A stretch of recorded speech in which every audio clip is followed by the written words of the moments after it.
고대 히브리어 문자 속에 숨겨진 우리말의 뿌리와 근원 찾기. 현재 우리가 사용하는 말은 알타이어에 속한다고 하지만 그 어원으로 보아 우리말의 어원이 고대 히브리어를 사용했던 민족이라는 것이 전국에 남아있는 고대 유물 유적이나 학자들의 연구에 의해 드러나고 있다. 그 핵심되는 유물이 현재 국립중앙박물관에 소장하고 있는 고대 히브리어 문양이 새겨진 와당에서 찾아볼 수 있으며, 창일이 만들었다는 비문의 전자나 평양법수교 비문의 옛 전자와 옛 가야와 신라 땅에 분포되어 있는 암각화에서 고대 히브리어 문양과 유사한 것을 발견할 수 있다.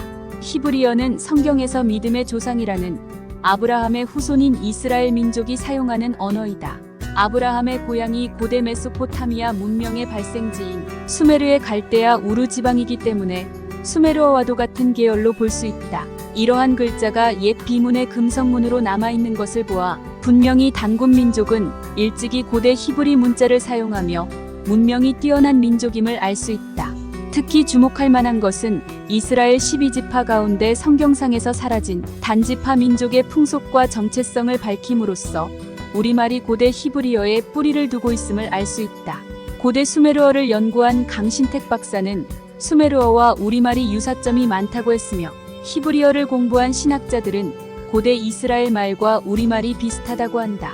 따라서 아브라함 일가가 가나안 땅으로 건너가서 사용한 언어 가운데 역시 수메르어가 남아있었다고 보아야 할 것이다. 아브라함의 후손 이스라엘 민족이 애굽 땅에서 430년을 살았지만 기본적으로 그들만의 히브리어를 사용했다고 볼 수 있는 것은 모세가 출애굽 이후 고대 히브리 문자로 성경 기록을 남긴 것을 보아 알 수 있다. 이러한 수메르어와 히브리말 가운데 우리말과 똑같이 사용하는 말이 지금도 남아있다. 그것은 바로 가장 가까운 1인칭과 2인칭 대명사인 나, 니라는 말이 있으며, 부모 친족을 부르는 에비 엠이라는 호칭이 똑같다. 즉 아버지를 우리말로 에비 아비라 하고 어머니를 에미 임이라고 부르기도 한다. 그리고 장례를 지낼 때 애곡하는 소리로 아이고 아이고 하며 곡을 하는데, 이스라엘 민족 역시 애곡 소리가 우리 민족과 같다. 현재 히브리어 회화책에서 사용하는 것으로 우리말과 같은 발음을 보여주는 것을 보면 나 레아키르 에트 임이라는 말은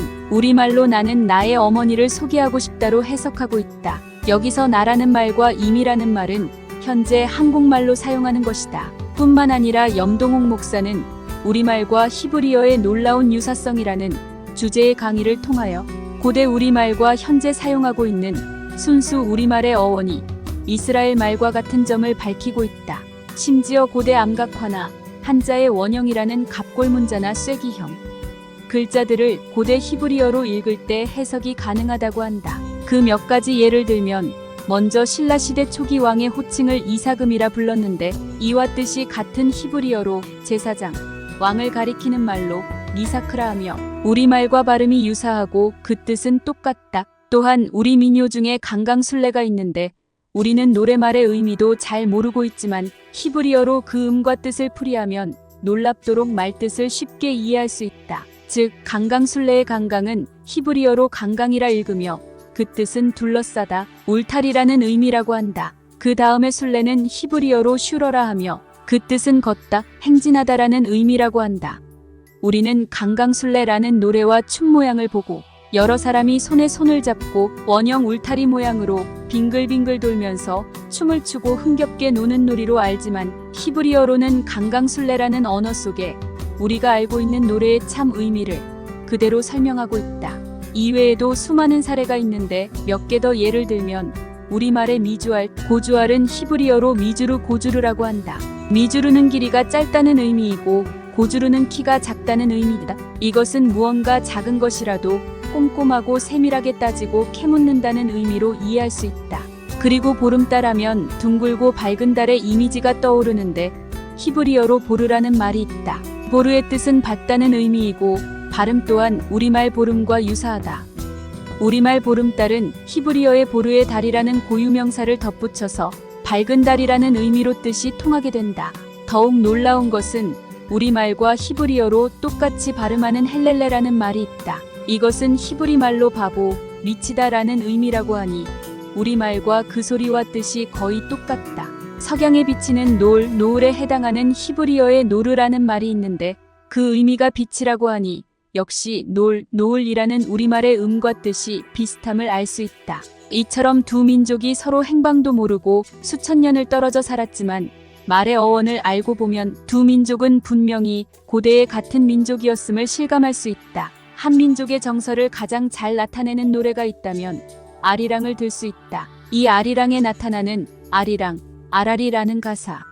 말 역시 그 의미를 분명하게 알지 못하지만 노랫가락과 전체적인 내용에서 이별의 슬픔을 담고 있는 것으로 알고 있다. 그러나 히브리어에서 아리랑이나 아라리라는 말의 원뜻을 알고 보면 그 뜻을 쉽게 이해할 수 있다. 아리랑이 내포하고 있는 우리말 뜻은 슬픔과 이별의 의미를 담고 있는데 히브리어로 알랄리라는 말이 있는데 슬프다, 가슴 아프다 라는 의미라 한다. 그리고 우리말의 아라리라는 말은 히브리어로도 아라리라고 표현하며 그 뜻은 길을 가다 하는 의미라고 한다. 이런 의미로 아리랑 노래의 가사 중 아리랑 아리랑 아라리요 하는 말의 뜻을 풀어보면 슬픔으로 가득한 아픈 가슴을 안고 길을 떠나간다는 의미로 해석되며 이것만으로도 아리랑 노래 전체의 의미를 모두 포함하고 있다고 할 수 있다. 그러므로 고대 히브리 문자를 통해서 밝혀진 언어의 뿌리를 보아서도 알 수 있듯이 한민족과 이스라엘 두 민족의 유사성에 대해서도 좀 더 알아보고자 한다. 먼저 유기천 박사 저서 세계혁명에서 주장한 내용을 살펴보고자 한다. 한국인이 이스라엘 잃어버린 10지파 중 하나일 가능성이 있다. 그린슈타인 교수는 고대 히브리어에 관한 몇 안 되는 전문가 중에 한 분으로서 와당의 글자는 BC 86세기에 사용된 글자가 틀림이 없다고 하였다. 히브리어는 그동안 18에 변모되었기 때문에 이를 정확히 해석할 수 있는 학자는 드물다고 한다. 형법학자로 유명한 고 유기천 박사는 우리 민족이 이스라엘 민족일 가능성이 있다고 주장한 책이 발견되었다. 독실한 기독교 신자인 유 박사는 2014년 12월 18일 지학사에서 발행한 세계혁명에서 한국인이 이스라엘에 잃어버린 10지파 중에 하나일 가능성이 있다는 의미에서 한국은 매우 신비한 국가이다라고 주장하면서 한국과 이스라엘의 문화와 언어 사이에 나타난 광범위한 공통점 29가지의 사례를 열거하였다. 이 중 중요한 몇 가지를 추려보면 다음과 같다. 아바라는 단어는 한국과 히브리어에 모두 있는데 그 정확한 의미는 아버지보다는 아빠이다. 삼베옷은 가족의 죽음을 애도하기 위하여 입었는데 이스라엘 문화에서도 그러하였다. 공식적인 서명을 표시하기 위하여 납이나 이와 유사한 물질로 만든 형적인 도장은 한국과 이스라엘 문화의 공통적이다.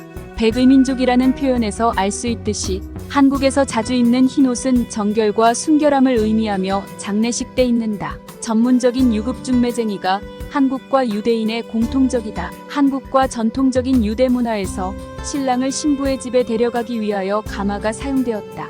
두 나라에서 여인들은 베일을 사용하였다. 한국어로는 수건.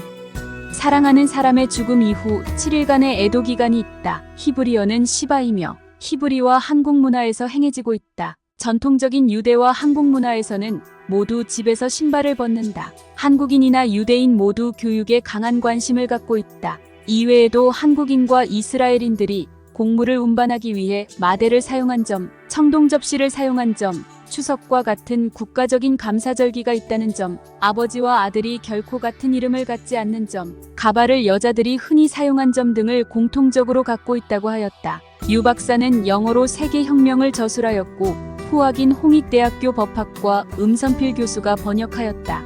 한민족이 이스라엘 단지파라는 결정적인 증거가 있다. 대동강변 출토된 와당 속의 히브리 문양을 살펴보자. 도착했다는 뜻이 기록된 와당인데 아래 부분에 문양에 씌어진 고대 히브리어를 적어놓았다. 헤드의 히브리 문자표와 맞추어 볼 수 있다. 성경 사사기에 나오는 12지파 중 사라진 단지파가 바로 우리 한민족이라는 사실을 최초로 밝힌 분은 역사학자가 아니라 승리재단의 구세진인 정도령님이시다.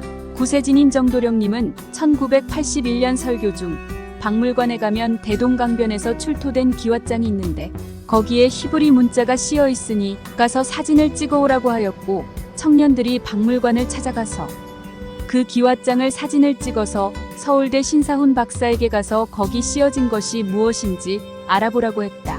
신사훈 박사는 히브리어로 도착했다. 성도가 모여 기도함으로 회복된다. 오여파와 협력하여 신의 나라에 들어가자는 뜻의 글이라고 말했다.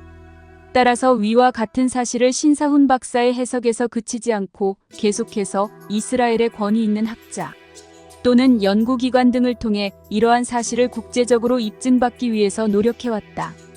이스라엘 바하 일란 대학교 고대 성경 히브리어 전문가 그린슈타인 교수를 만났는데 대동강변에 출토된 와당의 문양이 고대 히브리어라는 확인을 받았다. 그린슈타인 교수는 고대 히브리어에 관한 몇 안 되는 전문가 중에 한 분으로서 문자가 시대에 따라 변경된 모양인 문자표를 보여주면서 와당의 글자는 BC 8세기에서 6세기에 사용된 글자가 틀림이 없다고 말하였다. 한민족은 이스라엘 민족이다.